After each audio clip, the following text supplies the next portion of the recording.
Good evening. It is evening here in the UK. I don't know what time it is where you are in the world, but it's nice to be here. Welcome. My name is Silva Neves, and I am here with Colton, Devin, and Dakota, and they are going to join me later for some discussions about coming out and all that there is to do about sexuality and coming out.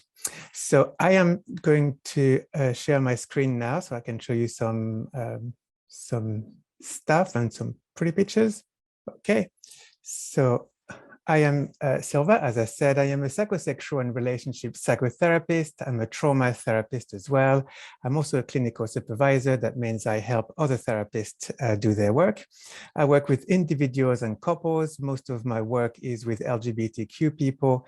I currently work online, but I'm usually based in central London, UK, and I am also an author. I belong to different membership bodies. You can see them here. It's at CRSRT, that's the College of Sexual and Relationship Therapists, the UK Council for Psychotherapists, and Payne Therapy. So that's why I'm here today. That's because I am a little bit of a specialist in sexuality. So first, let's have a look at what is coming out. Okay, so coming out is a term that originally means coming out of the closet, and that is usually to do with, or used to be something to do with gay people, people in the LGBTQ community, mostly lesbian and gays to start with, coming out and telling everybody else, hey, I'm not straight, I'm gay, or I'm lesbian. Now, since the term coming out has kind of expanded, and I'll show you how it's expanded, but really one thing to think about at this first point in time for you to think about today is that coming out is actually not or should not be for the benefit of the heterosexual population. Coming out should be and needs to be for you first. So it has to be for your benefit. And of course, before we come out to other people, we have to come out to ourselves. And that means actually to take some time with ourselves and just figuring things out of, how we want to identify, if we want to identify with particular words or not. And then finding out how you want to express that to the rest of the people so that you can make sure that others can identify you the way that you want to be identified. So the different types of coming out that we're going to look at this evening, and that's what I mean by the expansion of coming out, is not just for gay people to say, hey, I'm not straight anymore.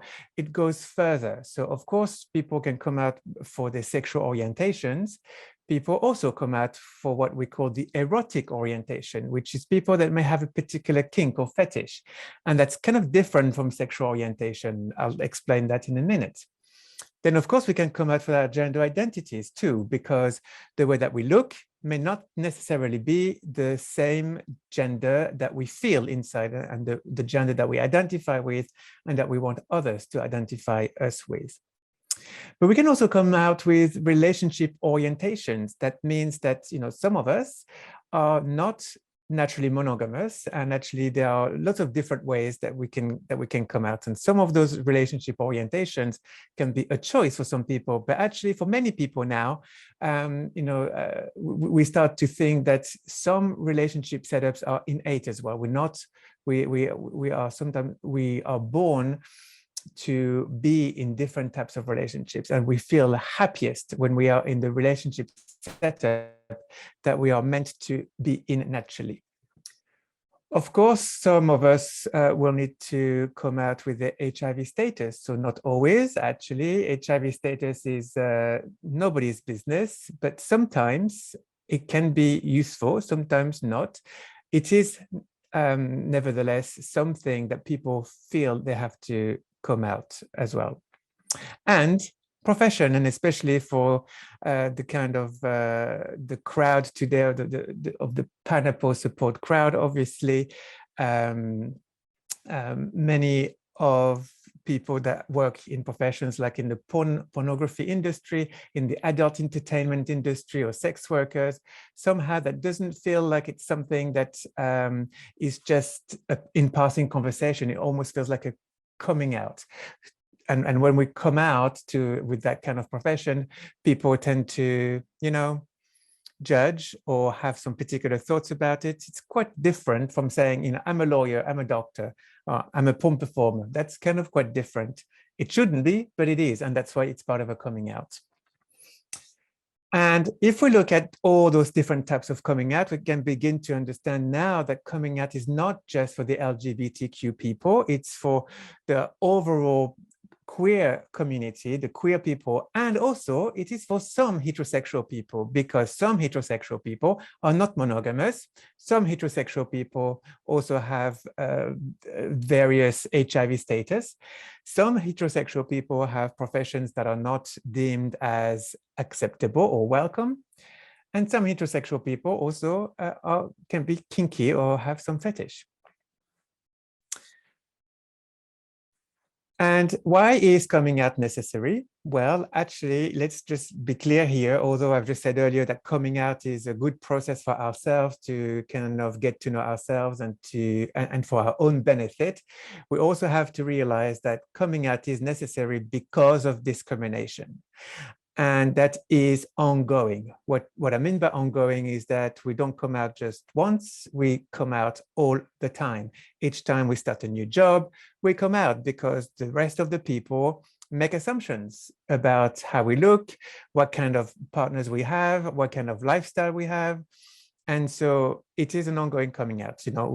We have new neighbors, there's a coming out coming, new work, new colleagues, good friends, friends of friends, social media, and on and on and on. There is always a coming out. If we are not heterosexual and monogamous, there is a coming out somewhere. And that is because of what we call heteronormativity.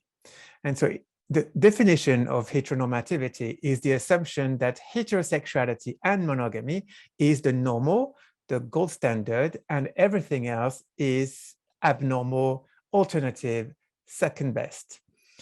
And that is also part of the gender binary. The heteronormativity is very much male, female, good, bad, right, wrong. And it is harmful for everybody. It is not just harmful for the LGBTQ population, but it's harmful for heterosexual people too. If you think about it, so many men, heterosexual men, have issues with the masculinity because heteronormativity teaches them that being a man has to be, you have to meet certain masculinity criteria and not others in order to be a man. And that can be really quite harmful for many people. But of course, heteronormativity mostly harm the LGBTQ community because they can feel othered, they can feel marginalized and being treated in appalling ways. Even just today on social media, I've noticed that there was yet again another person who was brave enough to put a photo of themselves on Twitter with an injury on their face and saying that they've been attacked just by holding hand to their same-sex partner. It is happening still now. Homophobia, biphobia, transphobia is all over the place in all the countries of the world, even in countries like the UK, that we pride ourselves on being liberal.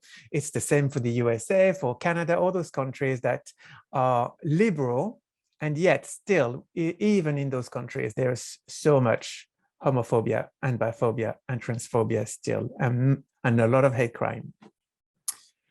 And on top of that, our world is also sex negative, so as soon as we start to think about pornography or we start to think about having a profession in the adult entertainment industry, what do we get? We get judgment, bad judgment, usually negative judgment. If we say that we are kinky or that we are polyamorous, same thing, bad judgment, because somehow our world doesn't do so well with being sex positive and just allowing people to just live their lives in their romantic and sexual life just the way they want.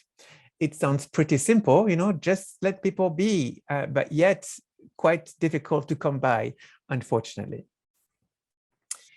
And of course, there is the stigma of HIV, still so prevalent. Just this year, there was a program called It's a Sin. It's a UK drama TV drama series, and I think it was shown in America as well. Fantastic program, but really showing how the stigma of HIV really hasn't changed very much since the 80s. Medication has changed, medicine has changed. Now people who are HIV positive can live a normal life, same life expectancy than somebody who's HIV negative, with hardly any side effects most of the time.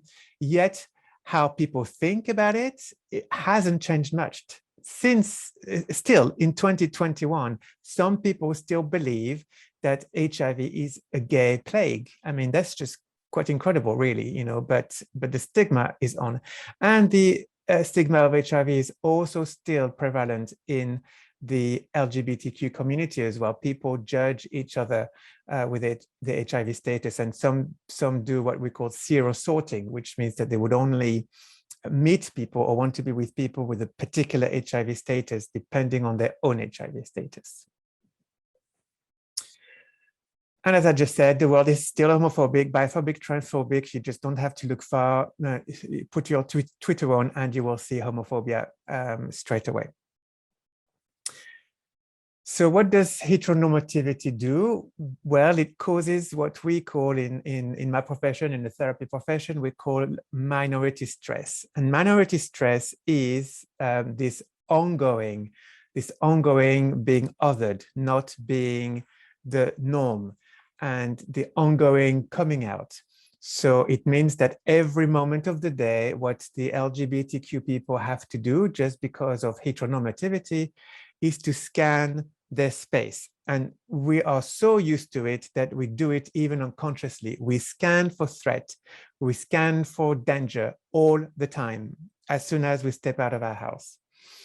To the point that, as I was just saying earlier, even the simple gesture of holding hand to somebody of the same sex can be dangerous.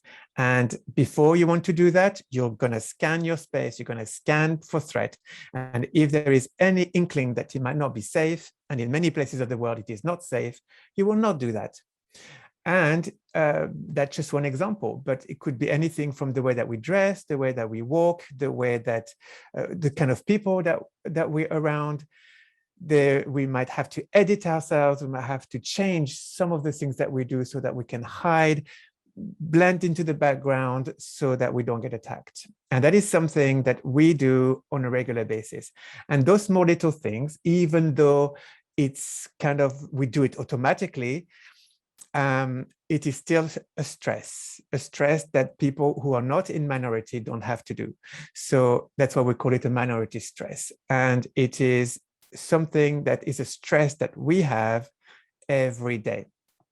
And when we have that minority stress every day, it means that our nervous system is never really quite fully relaxed.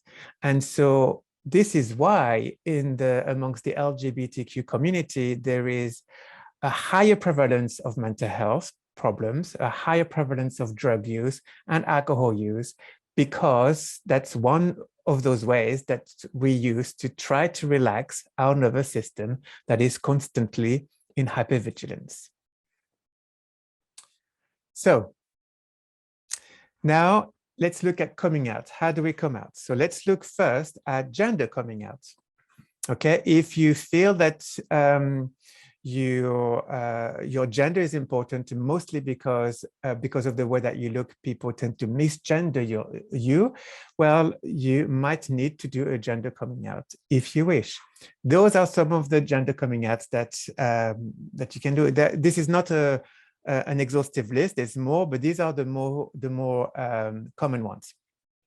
So we can be agender. And agender is actually not identifying with a particular gender, and we can describe ourselves as even gender neutral or genderless. It's just not really feeling one way or the other.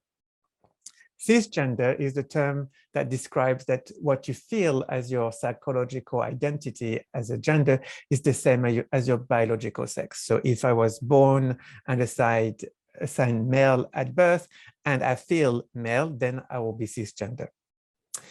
Some would describe themselves as gender fluid, and that's a bit of a mix of male and female. And sometimes it's a mix that is like 50-50 most of the time. And some other times it could be that on some days somebody feels more male and other days somebody feels more female, and sometimes something in between. Genderqueer is also another term, and that is usually a label that's used for people that don't identify, again, particularly don't want to identify with one gender on the other. Some might even think, oh, I would like to be like a third gender. They might have a different word for a third gender. They do not want to conform with that binary, and some call themselves non-binary as well. That's another word, but genderqueer is quite popular. Then we have intersex people, and that is usually the kind of population that gets forgotten when we talk about gender and sex. But the intersex people are the ones that have a biology that does not fit either male or female, but have bits of biology that is from a male biology and bits of it that is for female biology. So they could be something like on the outside looking like male, but on the inside having female reproductive system, for example, or vice versa. And those people are really pathologized very badly, to the point that there is even talks of trying to identify an intersex person before they're born, and even attempting termination if that can be found in the termination kind of window, which is pretty dark. And then we have transgender people, also called trans, mostly called trans.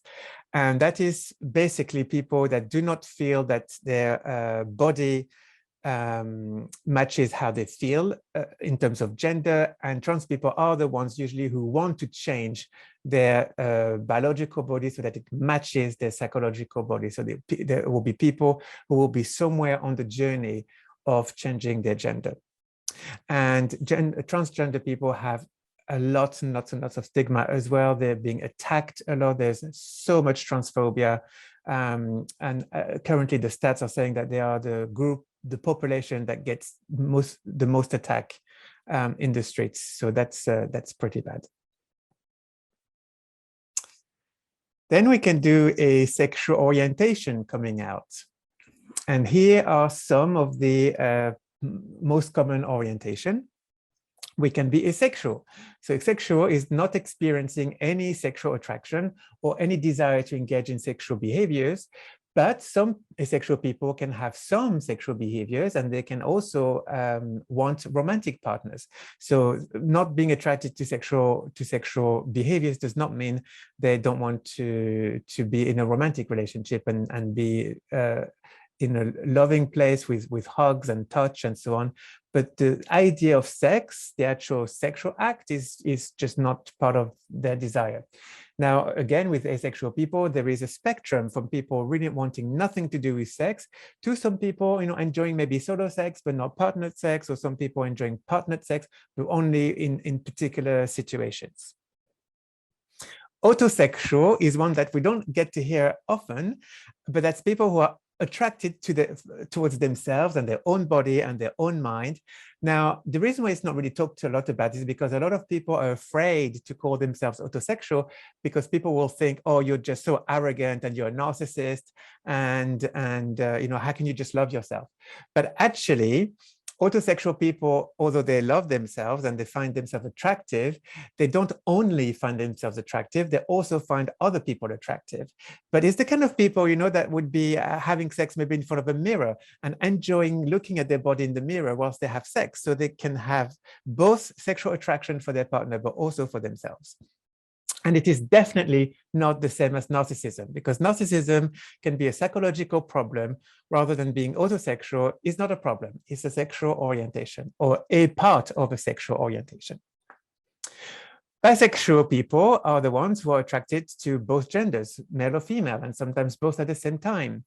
Bisexual people are actually, it is quite known, bisexuality is known, it's talked about, but actually still quite erased in our society. And it's erased because if the bisexual person is in a monogamous relationship, they are then perceived by the world with the kind of partner that they're with. So for example, if they are with, if it's a woman who is in a relationship with a woman, then society will think they're lesbian. And if it's a woman in a relationship with a man, society will think they're heterosexual, but yet they are bisexual. So bisexuality is often erased in that way. Demisexual is usually the people that are on the asexuality spectrum. So they don't have that much sexual attraction, but they do have sexual attraction if there is a strong bond. So those people need to first be in a relationship, in a loving romantic relationship, getting to know somebody really well. And after they get to know somebody really well, then they feel sexual attraction. So it's not the kind of the usual story of, oh, you meet somebody, you meet a stranger, and then you have this big sexual attraction and you're just going to have a lot of sex to start with. And then as you get to know somebody, you have less and less sex. Demisexual is the opposite. Digisexual is a new, well, it's not a new sexuality, but it's one that has been classified as a sexual orientation recently. And that's for the people who have sexual and romantic attraction to other people, but through a device. So that's usually people who enjoy online dating. They enjoy being in relationship with somebody, maybe in a different country, when they can have cyber sex, they can have sex through a screen. It's people enjoying pornography, you know, that's solo sex with themselves, but through a device, and actually having sex with the, you know, masturbating to watching other people have sex. It's part of the digisexuality. And anything on the spectrum when there is a device in between. And usually, I mean, some time ago, it was considered to be, there was something to be wrong, you know, an intimacy problem. But actually now we're starting to think, well, no, actually it's part of sexual orientation. People can have really, really good, happy, fulfilling sex lives and romantic lives with a device. Why not? And that at the moment is what it is, but we believe that digisexuality is going to morph into even some different dimensions when people will be able to have relationship with robots. So when there's no human beings on the other side of the device, but actually having romantic and sexual relationships with non-humans completely. At the moment, we don't see many of them just because the robot technology is very, very expensive. But as the years go by and that technology becomes cheaper and cheaper and more accessible to people, we're going to see more and more digisexuals. Gay people is another sexual orientation. This one is very well known as well. It's basically people who have sexual attraction towards the same gender. And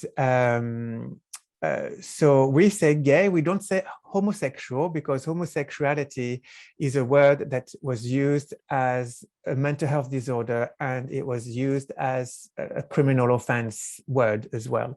So a lot of gay people don't like to be called homosexuals. They don't like to use the word homosexual, but they prefer the word gay. And so that's kind of like the word that is accepted now, gay. Heterosexual, also called straight. Some people don't like the word straight, others do. So again, that's it depends on people's choices. It's basically people who have sexual and romantic attraction to the opposite sex. Lesbian is women or people with vagina that enjoy sex, sexually and romantic attracted to other women or other people with vaginas. And some lesbians like the word lesbian, some lesbians prefer the word gay woman. Pansexual, omnisexual, and polysexual are three different words. Pansexual is the most common one, but that's basically for the people who have sexual attraction to people of all genders and all sexes, and it doesn't really matter. Queer is another popular word that is reclaimed by the LGBTQ population, because queer used to be an insult, but now it's been reclaimed. So it's usually a word that is used amongst the LGBTQ community. So it is still not accepted for a heterosexual person to use the word queer to describe a gay person or anyone from the LGBTQ community, but amongst the LGBTQ people, it's a good word, and people really identify with queer. More and more people identify with queer rather than gay now, because queer comes with a culture and a tribe that comes with it, which is usually feeling less lonely than gay. And then we have sapiosexuals, and those are the people that are sexually and romantically attracted to intelligence. So it actually doesn't matter about your body, it doesn't matter about your age, it doesn't matter about your gender. All that matters is that you connect in an intellectual level with somebody else, and we call that usually the erection of the mind. So here are just a few sexual orientations. There are many more, but these are just the most common ones. So I'll take a breath here because we've just looked at gender orientation, we looked at gender coming out, sexual orientation coming out. Already it feels like it's a lot, but I'd like you to start to think about it. You might just for all your life thought, hey, I'm gay, I identify as gay, but you can identify as gay, and you can also identify as sapiosexual, or you can identify as gay and also as pansexual or queer, or even maybe autosexual, or a little bit of demisexuality. Why not, right? It doesn't have to be, you don't have just to be just one thing. You can be quite a few different things. And when you think of coming out, you don't have to come out with all of the different things that you're attracted to. You can choose some things that you want to come out with and not others, because it's completely up to you. It's up to what is of benefit to you. But let's look at the erotic orientation now, which is different from the sexual orientation. The erotic orientation is about coming out to the things that turn you on, rather than a particular type of population that you're attracted to. So some people, you can be gay, lesbian, straight, pansexual, and also have a fetish. So a fetish, the description of a fetish is to have an object that you are sexually aroused by, like shoes, for example, or a practice like wearing a costume, or a part of the body, a particular part of the body, like feet. So if you need that object or that body part or that practice most of the time in order to be aroused, then you can say that you have a fetish. If you enjoy feet, but you can also have great sex without focusing on feet, then you might not have a fetish, but you might just have a special interest in feet once in a while. Some people can describe themselves as kinky. So kinky can be anything that is basically not vanilla. So so from enjoying having sex, marrying your body with strawberries, all the way to what we call BDSM, that's bondage, discipline, dominance, submission, sadomasochism. If you enjoy being tied up, like shibari, for example, or you love the role plays of being dominant and submissive, a bit of both, being whipped, a bit of pain, all of that, it falls under the kinky umbrella and BDSM. So it's really, really, really quite wide, so wide.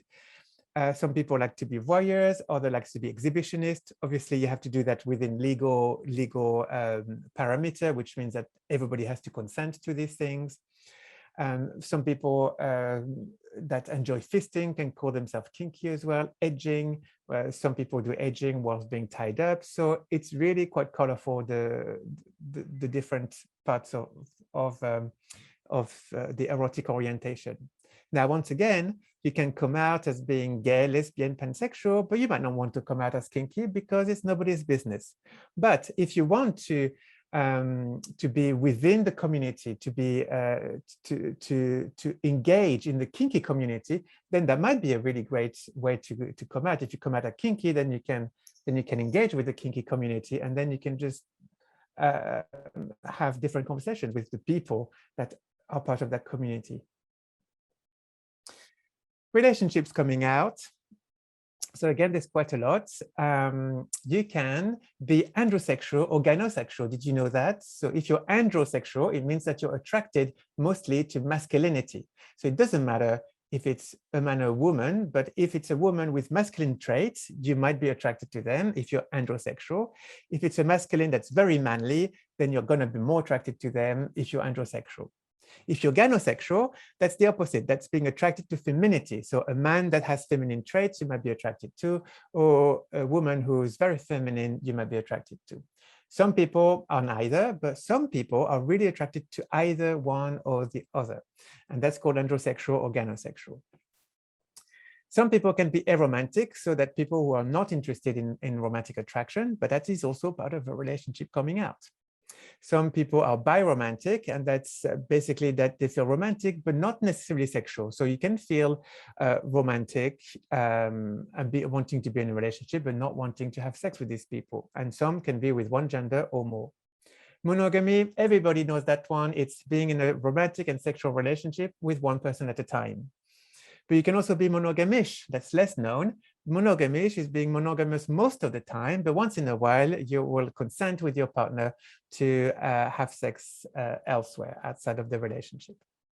Open relationships usually is when there is one primary romantic and sexual relationship, but that then people can also have sex with other people, and that comes with different ground rules that is agreed with the primary relationship. And polyamorous people is people that have sexual and relationship with more than one person, and those might be equal. They might be having the same loving, romantic and sexual relationship at the same level with more than one person, rather than having a primary relationship and other satellite relationships. So I hope that all makes sense to you. Again, you can be any kind of sexual orientation with any erotic orientation and also have a coming out to do with relationships if it benefits you or not. HIV status, we've talked about this earlier. In some communities, it is not welcome to discuss HIV status. For example, if you engage in chemsex, usually the chemsex community is kind of like, no talk about HIV, that's not a welcome conversation. Some bareback communities also do not want to talk about HIV status. All they want to know is whether you're on PrEP or not, and even some people do not want to discuss that. But in other communities, it is an important conversation to have. It is still stigmatized, as I've said earlier, and also because it's stigmatized, a lot of people still don't have all the information about HIV. And actually, the most important information that we absolutely need to keep repeating people is U equal U, undetectable equals untransmittable. That is such an amazing part of the scientific progress that we've had. And to really reduce the stigma, we need more people to hear about that. But there's also, for somebody who's HIV positive, there's also a question of when to come out. Because when you first meet somebody, do you come out on the first date? Do you come out later, just before you're going to have sex? Do you come out after the first time you have sex? When do you come out?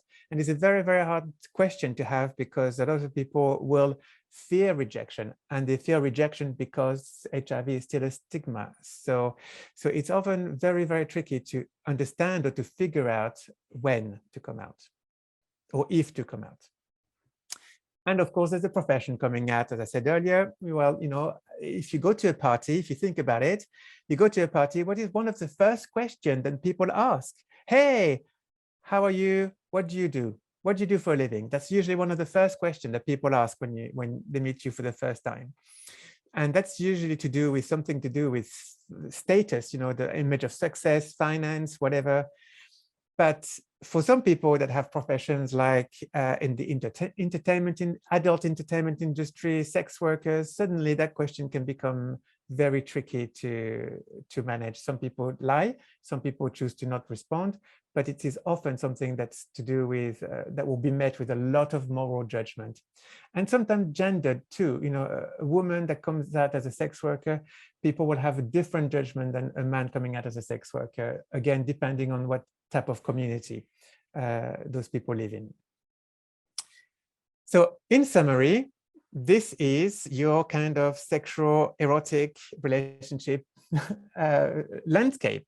You know, it's full of colors, quite messy. It's not always quite well bounded. You know, like you don't have like sexual orientation here and erotic orientation here and relationship orientation here.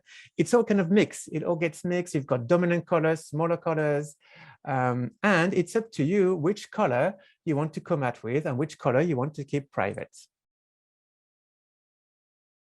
So coming out, usually the best way to come out is one step at a time. Start with one person that is safest, just to experiment what it's like to come out. And you don't have to come out to everybody. There's some people that you might never want to come out, and that's okay too. It's up to you.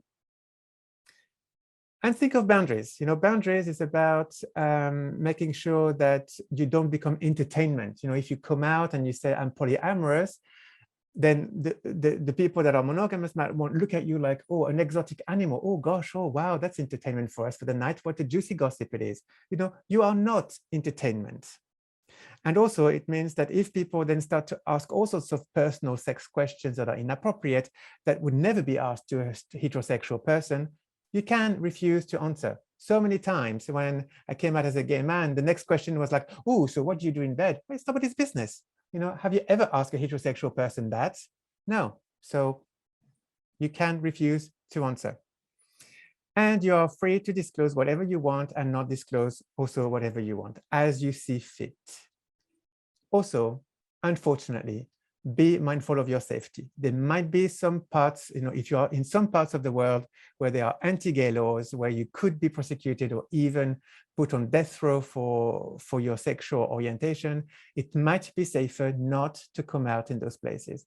If you have, if you are part of a family who would threaten to kill you, it might not be safe to come out to those people. So be mindful of safety. That's always the #1 rule.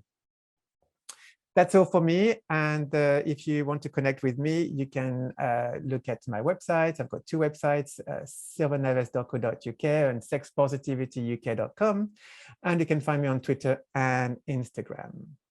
Thank you for listening. I will stop sharing my screen now.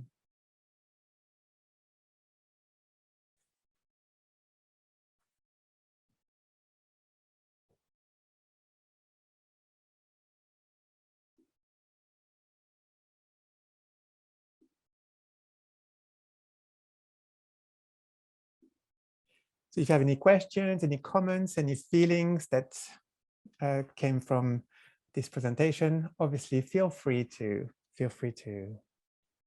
write something. I'm happy to answer questions.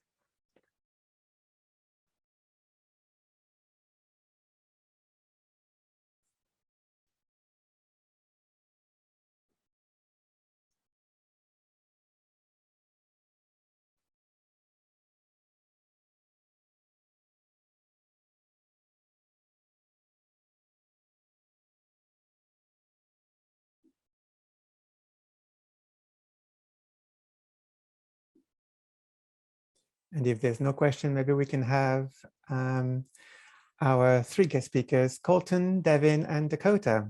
You can come on screen and say hi.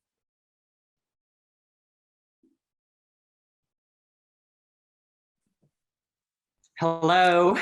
Hi. Wonderful presentation. Thank you. How did you feel about it? It's very good. There was some new information to me. I didn't know about the sexualities. What was the last one you said? The intellectual stimulation one? That was new to me. Sapiosexual.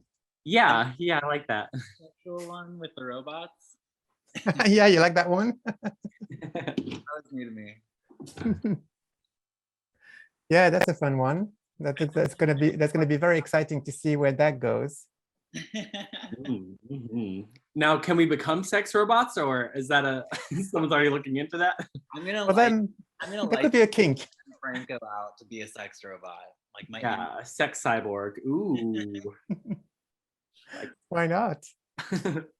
I love the digisexual, and I think that your comment on seeing where it's going to move, or the increase in population of individuals who can identify with that as trends continue to move, where people become more connected, was very interesting.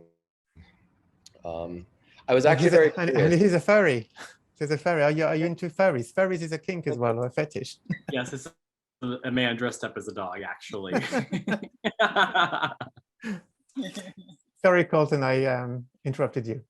No, the dog is definitely more interesting than anything I have to say.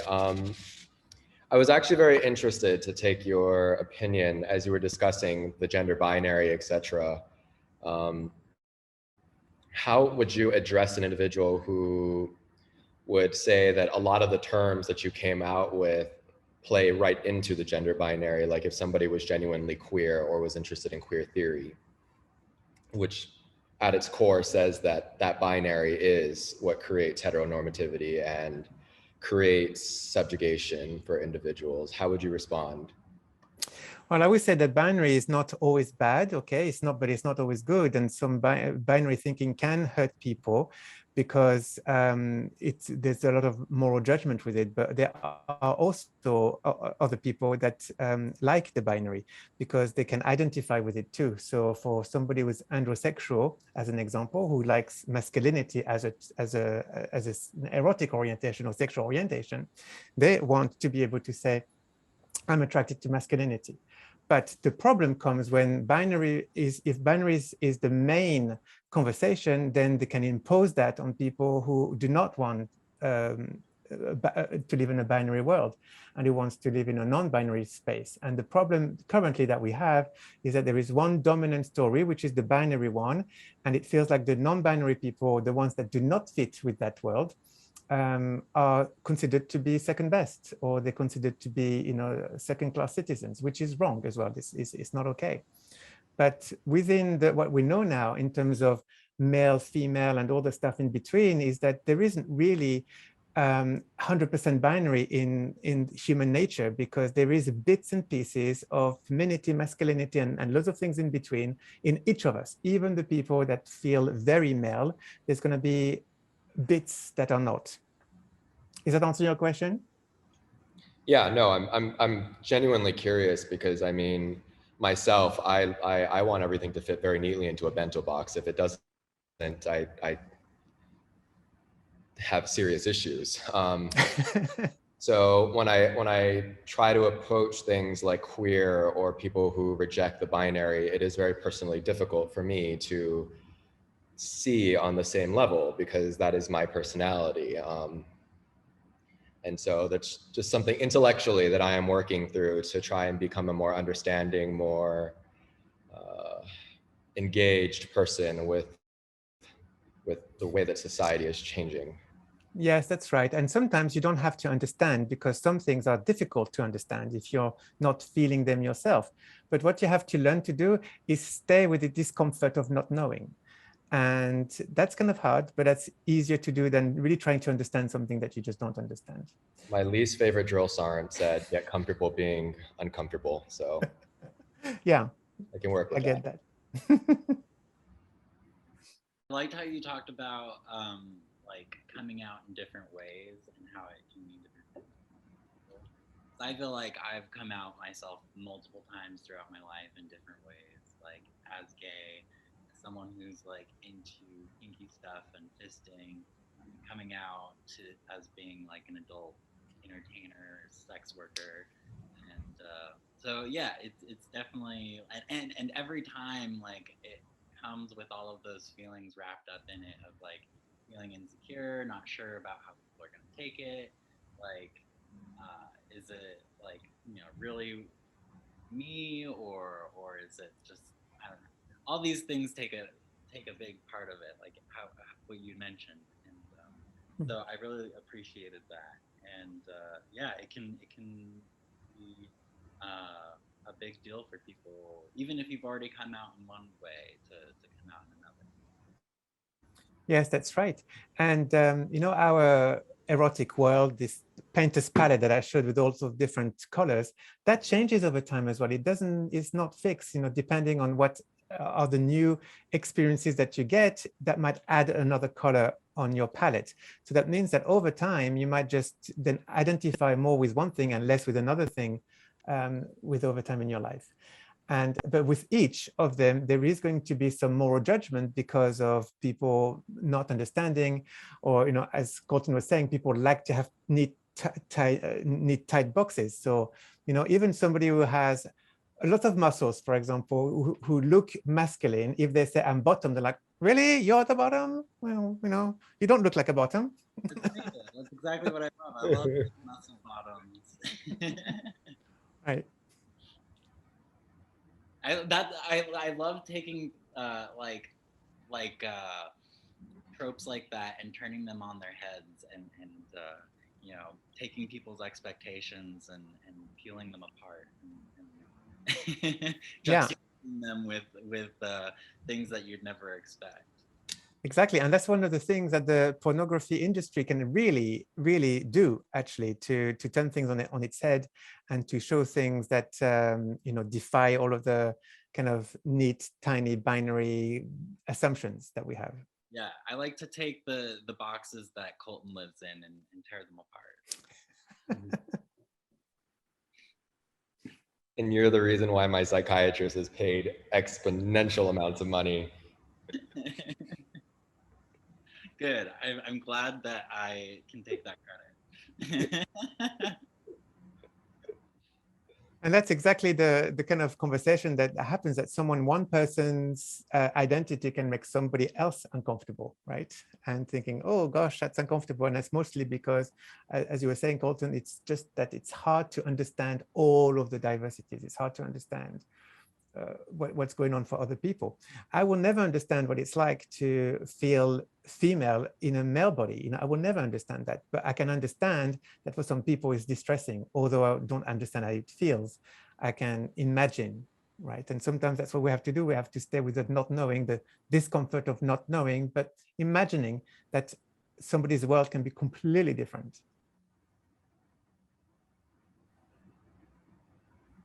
No, I have to agree. I mean, live your life as you so choose to, but draw the line at being mean. Exactly right. Yeah. Yeah. And that's very important and so simple, isn't it? But yet somehow very hard to find kindness in the world. Yeah, I feel like for some reason people feel the need that they have to understand something before they can, like, kind of, I guess, approach it in a logical, rational way. But like, and for me myself, like it took, you know, some time before I was able to, like, kind of wrap my brain around certain things that I didn't personally experience firsthand, or don't personally have a certain sexuality or whatever. But it, and like, for some reason I felt like I needed to understand it to, like, fully accept it. But now I am, like, way beyond that, where I just kind of like, okay, you say, like, you identify that way, that's cool, like, good for you, I'm happy for you, like, more power to you. Like, I don't even try and, like, wrap my brain around it, because I understand that, like, where I'm at as an individual and what I'm into and what I like is so unique and specific to me that, like, and I know that, like, whenever I try and explain my shit to somebody, like, they're just like, what? Like, that's so weird. So, like, I never try and, like, do that to somebody else anymore, because it doesn't make any sense to, because people aren't going to be able to do it for you either. You just have to embrace them for who they are and at face value and how they say they are. Yeah. That's right. And you know, your own kind of palette is unique to you, and everybody's got their own and they're all different. But at the same time, none of the sexual orientation or kink or fetish are that abnormal. It's actually really common, really, really common amongst lots of people, although they don't talk about it. And so when you don't talk about a particular fetish or a particular kink, it feels like nobody has it but you. But actually, when you start to engage in those communities, you realize, wow, it's like, gosh, there's like such a big number of people that have the same kink and fetish. And then you can create a community. So that's sometimes the sameness where you can find people, you know, you have your own unique erotic, but then you can meet people who have the same kind of colors in their erotic. And then you can engage. And that feels so normalizing, and it just reduces the shame of people sometimes feeling, oh gosh, I'm the only one with that kink, you know. Totally. And you realize too, when you come out, that, like, because before you come out, you kind of feel like you're the only one in that situation, and then when you come out, you realize that there's so many more people that you can create a community with, and like, share your experiences with and learn from each other. So that is definitely one thing I learned about coming out in multiple ways, is that there's always someone that is, like, shares similar traits that you can share your experiences with, and help each other out. Yeah, and we talk about coming out and we talk about community and finding people. I mean, going back to the digisexual thing, this is just me putting interlay in, but like the internet. You have Instagram and Twitter. I mean, I'm sure Devin can account to the fact how many individuals who are into fisting that he's probably made friendships with as much as myself over Twitter, because there's a giant fisting community on Twitter itself. And the leather community on Instagram is kind of a ridiculous, like big, like thing. And it makes me feel a little bit more grateful for this time, as complicated as it is. Because I remember reading a piece by an anthropologist and kind of one of the seminal like founders of queer theory, Gail Rubin from, I think she's at Michigan. And she talked about those queer migrations that had to happen in the 20th century of individuals who had to flock to places like San Francisco and New York to find people that were like them. And in this day and age, we have this ability to navigate these waters a little bit easier, knowing that this camera and the internet exist. So it's a whole nother realm to coming out nowadays. I know, and that's really the benefit of social media and living in an online world, is that you don't have to, even if you're in a small little town that is centered around a church, you can still find your people somewhere in the world. Well, and also another thing about coming out too is when you come out, your eyes kind of like open up. You're kind of like looking at the world in a new way, and you start to realize, you know, little signs and things that people do to express themselves in a certain way, to show that they're out without, you know, constantly telling everyone around them that they're gay or whatever. You start to realize that you start to pick up on like little clues that people put out to pick up on, like what they're putting out there, and that's kind of like part of the coming out process is like discovering that kind of, you know, those secret codes and community within the community. Yeah, that's quite exciting as well. You know, it used to be the hankies. Maybe you're too young to know about that. No, you know that, yeah? The red hanky, that meant something, and the yellow one, and the black one. You know, We still use it. Yes, exactly. It's and just having not a secret anymore. Yeah. And having this kind of like language that is just amongst the community that heterosexual people don't understand, you know, that's really special as well. It's a part of survival as well. You know, we are communities, the LGBTQ communities. We've been criminalized and pathologized over and over and over again, but actually we are also a story of survival, which is amazing. I totally feel like we're dominating the discussion. Do you have anything to say, Dakota? Not to put you I'm loving it. I'm just sitting here as an audience member, like, yes. You agree with everything? Yes.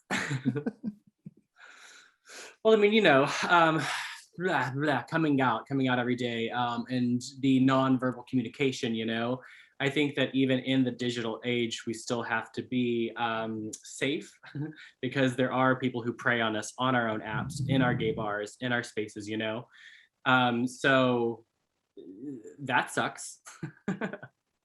Yeah.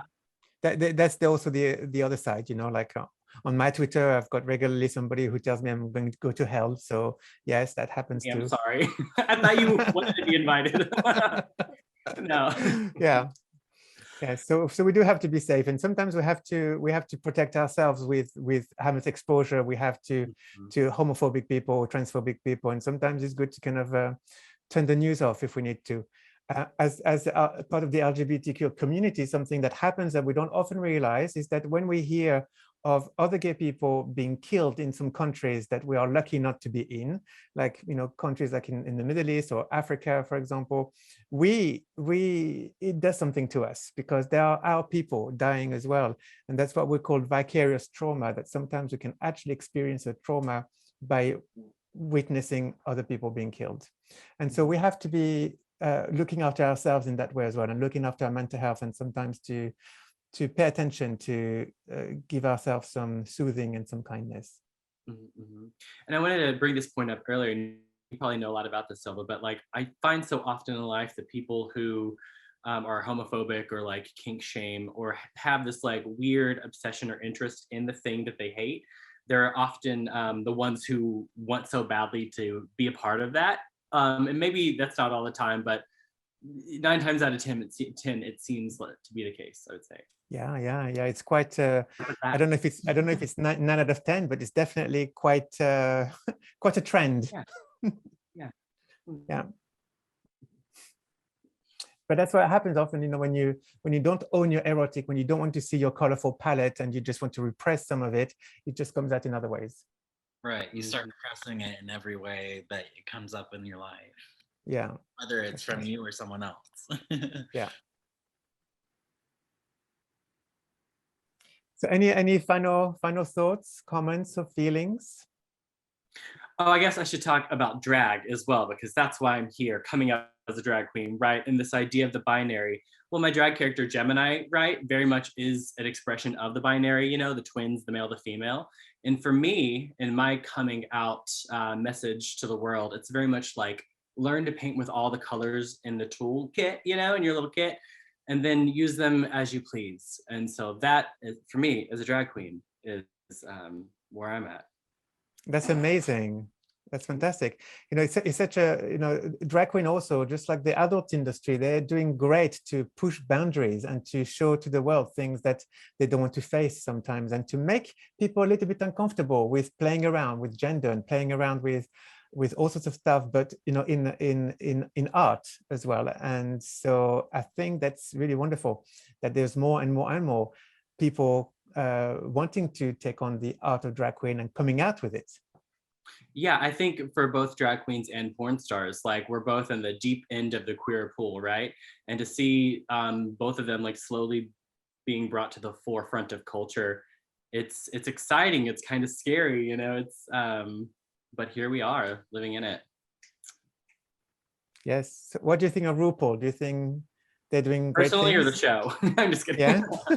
I mean, the show. I think at this point, he's like at a level of success personally where like everyone wants to see his downfall, right? If you're in the public arena for that long. But the show, yeah, I keep up with it regularly. Yeah. I had a dress I made for one of the queens was on All Stars last season, so that's cool. All right. Yeah. And do you think it's done something good for the community, like because it's so popular now, everybody watches it, and do you think that has done some good for our society? Right, it's a double-edged sword, right? Like this kind of exposure is great, but at the same time, it's created like a homogeny within the drag community where everyone is sort of like this archetype, this one or this one. And it also, maybe created a little bit more, not cattiness or clickiness, but a way for us to, it gave us a language for which to judge each other a little bit more right. hard. Okay. Which gay people are really good at doing. Yeah. Absolutely. We're so good at doing that, just judging ourselves all the time, comparing ourselves to other people. You go on Instagram, oh gosh, this person did yoga 3 times a week and I haven't done it this week. I'm a bad person, We're so good at comparing ourselves and being self-critical. It's terrible. What I love about RuPaul and that comment though that he just made, or that you made about the ubiquity of queer culture coming through in RuPaul is intellectually, I'm fascinated by the idea, right, that queer is supposed to be this subversive thing, right? It's supposed to break the binary. Is it still queer if it's mainstream? Is if it's made for this heteronormative audience, right? If you have defined it and you have made it into something that's canon, much like RuPaul has officially become.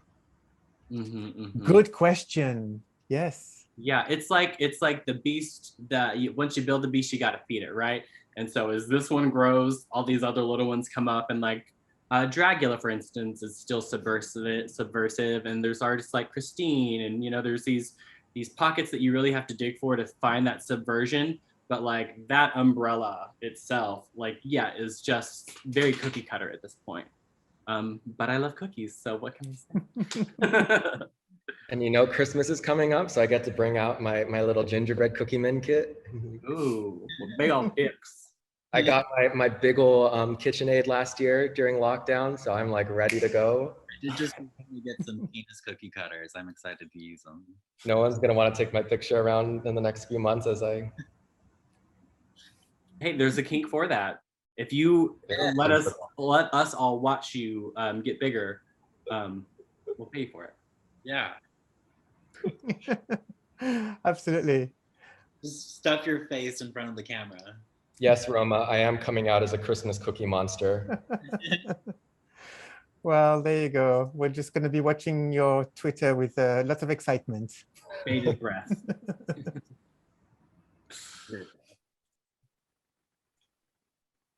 Is there anything else that you want to talk about coming out, or a part of your identity, or some questions that you have about what it's like to navigate this crazy world that we live in?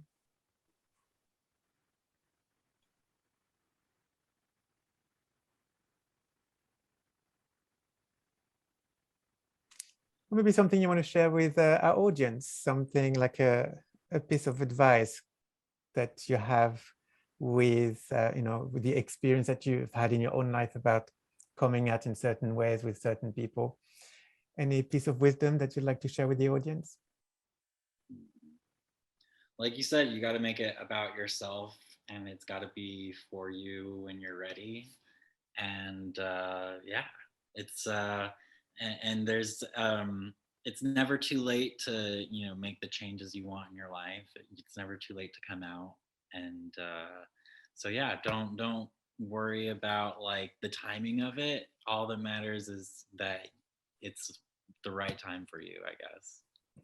That's a great piece of advice. Absolutely. Sometimes there is a pressure, especially in the Western societies, there's a pressure to come out as soon as we're 18 and as soon as we start to have sex. And actually, there's no pressure. We shouldn't feel the pressure. We can come out in our own time, anytime. There's no expiry date. Yeah, absolutely.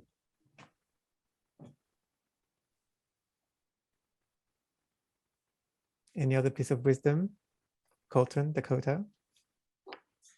My pearl of wisdom for coming out would be there's an ebb and flow to it, right? You have to all at once be very selfish and very not confident, but you have to act for yourself, for your best interests, for your life, while being sensitive of those around you, So learn how to not give a fuck what people think about you while making peace with knowing what they think about you, maybe. Yes. That's my coming out advice. Yeah, that's that to say you have to give people, I think we've come to the point where tolerance has reached levels that we've never seen before, even though that there are spikes of intolerance that are occurring that are very traumatic. I think we still need to allow ourselves to reciprocate and give people time to catch up or evolve. Yeah. Because I think a lot of times what happens is individuals like to throw things out very, very quickly. And I know I did this to my own mother and my own father when I came out, and you throw it at them and you expect them to just, and no human can respond to something that's just utterly new to them and instantaneously. And that's not a sign of not loving or not accepting. It's a human reaction that when something different is put in front of them that they don't understand, they're going to repel quickly. And if you give people time and you allow them and nurture them to understand, a lot of people do come back, or not come back, but they come to, I guess, I don't know how to. Silva, yeah, no, you're right. You're better. right. Yeah, some people really need to digest it, right? Because it can be a complete change of the perception that these people had about you. And especially if it's a parent, they do need a bit of time. And so it's true that you have to be sensitive to and allowing time for them to, get around to it. And some do and some don't, okay?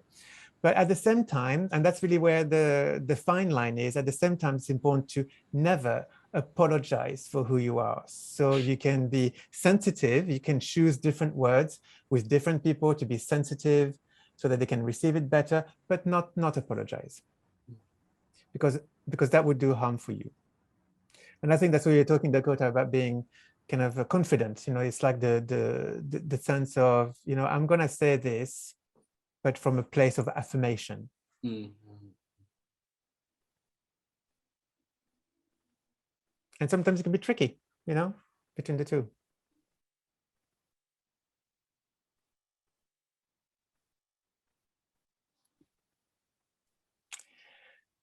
So, well, I think we've gone around the topic of coming out. Do you think that coming out days are important? Like, you know, every October there's coming out day. Do you think it's important to have a coming out day? Yeah, it gives everyone a reason to post on Instagram. They're like, look at this picture of me in a rainbow shirt. Isn't it cute? I think, you know, any opportunity for visibility and relatability is great, right? So even if it is, you know, you're just posting a picture on social media, that might be the picture that like sways someone to look inward into their own life and, you know, evolve. Yeah, it's been like over 10 years since I came out. And so like now I don't even really think of it as that big of an issue. Whereas when I did come out, it was like the biggest thing in my life. It was this huge event that like I had to like build up to, and it was kind of like this emotional explosion for me. But like now I don't even like kind of think about it, and I kind of just like, oh, coming out, like it's but I think it is important to have a day because there are so many people who do still struggle with it, and that they are going through those same feelings and emotions that I did 10 years ago, and it is consuming. It consumes your entire life and your entire everything you think about, because you're just always paranoid, or you know, all of the secrets that you've kept are going to somehow come spilling out, or I don't know. Coming out is not easy. It's just a very stressful and not fun Well, thing. especially if you're Mormon and you're coming out, I think you had like an exceptionally hard time. Oh yeah. Yeah.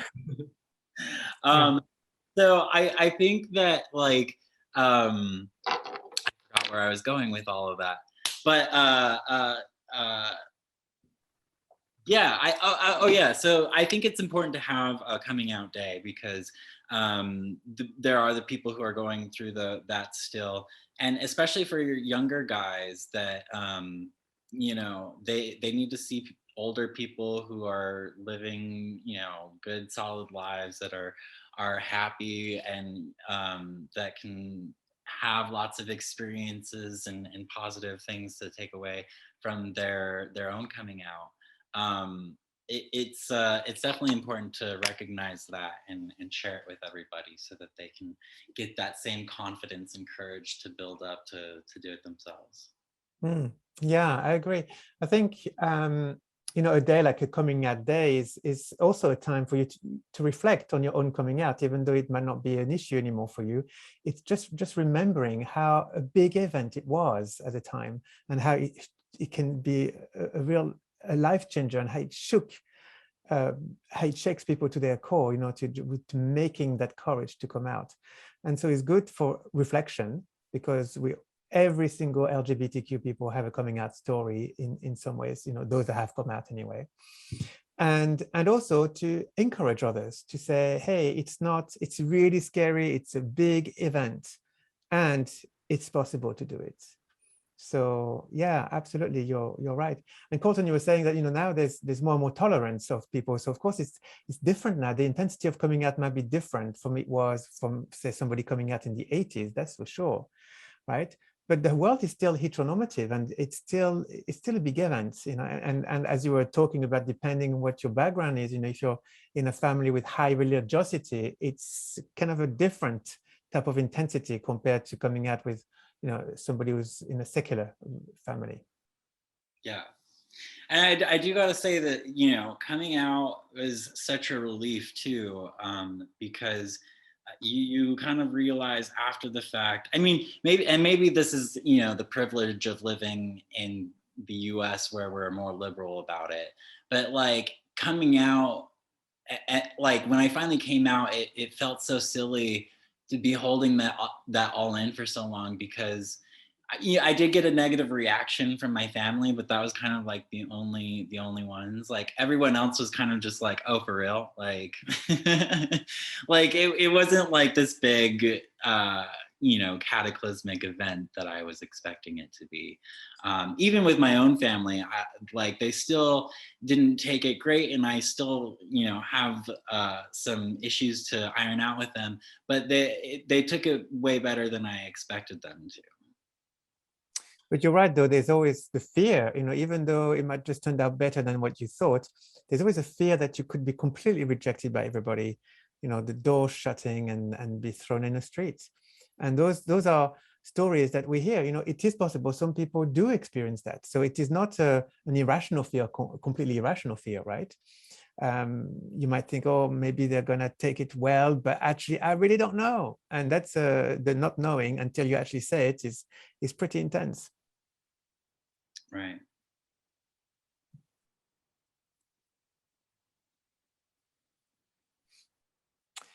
So do you think that's enough for this evening? Yeah, I can't think of anything else that I can add. What was it like to get together this evening? It was good. It's good to see everybody. Yeah. I concur. Her too. Yes. And a fun way to spend coming out day, for sure. It's lovely to gather with these two lovely gentlemen, and then especially on National Coming Out Day, like you said, it's the visibility, and then to show the world that there are healthcare specialists that specialize even further in LGBTQ health is really quite something and marvelous. So thank you, Silva. Yes, and thank you for Pineapple support. Yeah. Yes. Elena, if you're still here, if she's not in bed yet, I know it's late over there for y'all. Yes, Pineapple support are doing some really, really great work, but all of us, healthcare professionals like me, or people like you, all of us, we all have a voice, and we can all, with social media, but also with the professions that we do, we can all just normalize sexuality diversity and erotic diversities. And every single bit that we do, we can't just underestimate that sometimes one thing that we do makes a big difference for somebody else listening. So thank you all for being here. And, this is, we've only just met today, and you live in different parts of the world, but we are part of the same rainbow family as well. And it's just really great to connect in that way.